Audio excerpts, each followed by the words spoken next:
Hey YouTube, in this video I'm going to be doing an updated OTT deck.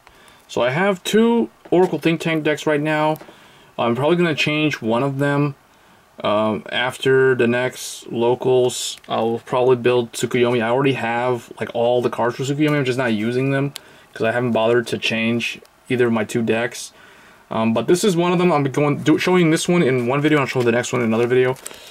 So this is Imperial Daughter. So I have not shown this on this channel before.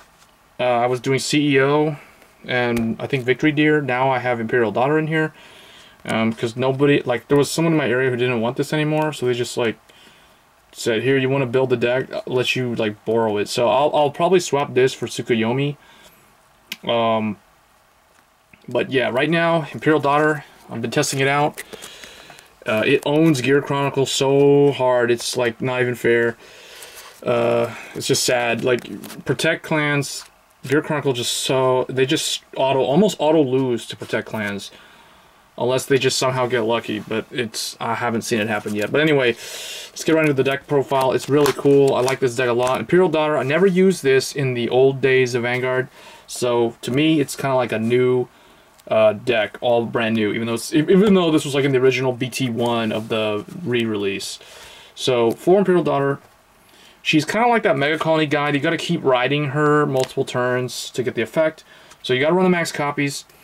She does have that really good Soul Blast effect to give one unit, including herself. You can choose herself too, because it helps her hit the next stage of power. 6k, so very nice overall. Main, like, first grade 3 or second grade 3. Backup grade 3, I'm running two of them. One of them being CEO at 3 copies, because she's more consistent in the sense that, like, if you ride her first and you don't have Imperial Daughter in your hand to ride over her, then you don't have to worry too much. You can just like sit on her for an extra turn and draw a card and stuff like that and dig through the deck and then look and, you know, do all the shenanigans that they're known for doing. She does have a rear guard effect as well. Vanguard or rear guard effect is every time you look at your deck, she gains 5k power. So that's really nice. So for Imperial Daughter, because she's the main, then CEO Amaterasu because she's the backup, and then I am running 2 Victorious Deer. Not 3, because 3 is too cloggy. Some people will do like 3 and 2 CEO. I think it's the other way around. This way is better because this is horrible as a first turn 3 ride, and it's also horrible as a second turn 3 ride because you still need like another grade 3. So that's why you don't need 3 of them, because you only will ever use this effect later in the game as a optional finisher. On top of that, you can use the effect as a rear guard, so you don't need to ride into this at all. You just need to like either be doing Imperial Daughter rides multiple turn, or you got to do like CEO into Imperial Daughter, or Imperial Daughter and then CEO, or any combination of them. You just have to have 3, and then you can use him.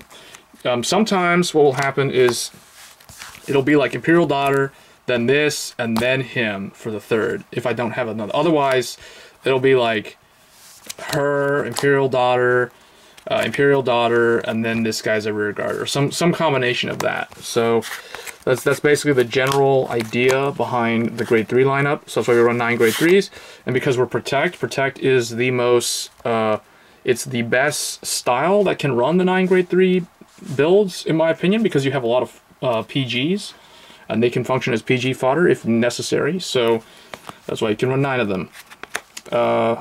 And by the rules of math, the most, like, from mathematically, 9, 11, 13 is the most optimal. But usually people go for the 8, 11, 14 as the most optimal from like the olden days of Vanguard. Now usually what I've seen a lot in the meta is like, I've seen a lot of 10 or like, 10 or 9, 12, and 12 or some weird stuff like that. Like, they'll take 2 from the grade 1, give 1 to grade 2, give 1 to grade 3. I've seen a lot of that 12 grade 1. I don't really like that because I just hate being stuck at 0 on the one-off chance that that actually happens. So grade 2s, Force on Tom. Very nice effect. Cannot call normal units. Just really, sometimes people don't really value this card that much in standard compared to the original Silent Tom. But it's just, they don't understand that, like, with him, you usually what he does is he forces them to give up like a 15k shield. Usually what your goal with Silent Tom is to either like poke at a rear guard, or no, not a rear guard, because he has protective Vanguard. You poke at the Vanguard in hopes that they will either like intercept, so you throw away the 2 anyway, or you force like a 15k shield, like a critical trigger, out of their hand. You basically, you make the idea behind this card is to make the opponent overguard him because they have no other choice. They can't use their 10k grade 1s, or, you know, like they can't use like a grade 2 from their hand. So that's basically why he's still at 4 copies, because he's pretty good. And his on-play skill allows him to make really good numbers. So next, of course, we're going to run 4 Imperial Daughter, or Promised Daughter, because it goes with Imperial Daughter, and it can't be retired, so Kagero can't do anything to it, Revengers or Shadow Paladin can't do anything to it. It's kind of an annoying card for certain clans. Narukami doesn't care, they can still like get rid of her, Link Joker can still get rid of her, but it's still good enough. It has good enough skill set, like it's 15k, you got 4 cards in hand. It's just really nice when it attacks. So 4 copies of it. You could run 3, and you could probably bump this next card up to 4 if you want. But I'm doing like the 4 Promised Daughter and the 3 Battle Sister Macron, because I want like to build consistent numbers, and sometimes you won't be able to use an effect to look at your deck unless you're on CEO. I run this at 3 because I'm running 3 of CEO, and if she's not on the field, usually like you need to have Promised Daughter doing her skill, or CEO doing her skill for this to actually gain power. So, but any of the Vanguard effects would work with this card. So 3 of it, it's probably better than like running the other stuff that looks at the deck, but I don't know, I like this.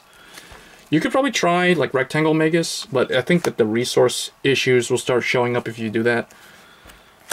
Grade 1s, 4 Circle Magus, it's your best turn 1 ride. But it does have the drive check reveals grade 2 or greater. You can put them on the deck and draw a card. And when wrote upon, you can +1 draw a card. So very straightforward card, very good classic card for OTT. Next, I have replaced Farfel Magus with Kua Magus, because what I have found is where CEO looks and then has a choice to put on the bottom of the deck or put on the top. She does the opposite. She like looks at 2, so she digs further and like can stack triggers essentially. So she gives the deck an ability that it doesn't already have. Like Promised Daughter and CEO do the look and like put on the top or bottom, or like she looks at the top and puts on the top or the bottom. She looks at 2, puts 1 in the hand, and then puts 1 into the soul on the top of the deck. So it's a different skill, slightly different skill than Kua Magus. So Kua Magus like stacks for the double trigger play. And if not, then you can still use it. Like, let's say you call her early, or you ride this early, and you don't have a grade 3 in your hand. You check the top 2, and let's say they're like these 2, for instance, so you don't have a trigger. So if this was going to be the top card, now you'll flip it, and you'll put this on the top, so that this will be the card that you drive check, so you'll guarantee that you have a grade 3 in your hand. You're not grade stuck anymore. And then you'll damage check this, most likely on the opponent's turn. So it's those sort of strategizing plays that this card enables that I wanted to have in here. For grade 1, so additionally, we're running 3 Crescent Magus. This used to be the Gemini Oracle Guardian Gemini. I don't like that card because I feel that card is just essentially minusing an 8k booster just to unflip 1, whereas I can randomly drive check this and just straight up get the counter charge. Now, granted, this is not as consistent, but we are running 3 copies of it, so you technically will see it like at least like once in a longer game. In short games, you won't really, it's not really reliable way of countercharging, but in a short game, you don't really need to countercharge too much. And then the only other grade 1 I'm running is Wheel Crane, because Wheel Crane can be used even on the draw phase, which is quite hilarious because it's an auto skill. So running this just to build numbers. It's 2 rear guards in the front row, game plus 10k power. This is surprisingly good with Protect 2, which I rarely ever use. It's very situational, but it does help you build numbers for like Silent Tom Promise Daughter, basically for any of your rearguard lanes. So 2 of those, and that's the grade 1 lineup. And the trigger lineup is Weather Girl Miss Mist, and Psychic Bird, the BT-01 Psychic Bird, and then the BT-01 Oracle Guardian. So these are all like the original ones, the booster set ones, not the trial deck ones. And then that, and the trial deck Lozenge Megas. So that's not the trial deck Lozenge, this is actually the BT-01. So basically, no trial deck cards. All these are like booster set cards. Oh wait, that's not right. This is a trial deck card, but this is the only one. So anyway, guys, that's the deck. Let me know what you guys think, and I will update you with another deck profile soon here on this channel, and I'll catch you guys next time. Thanks.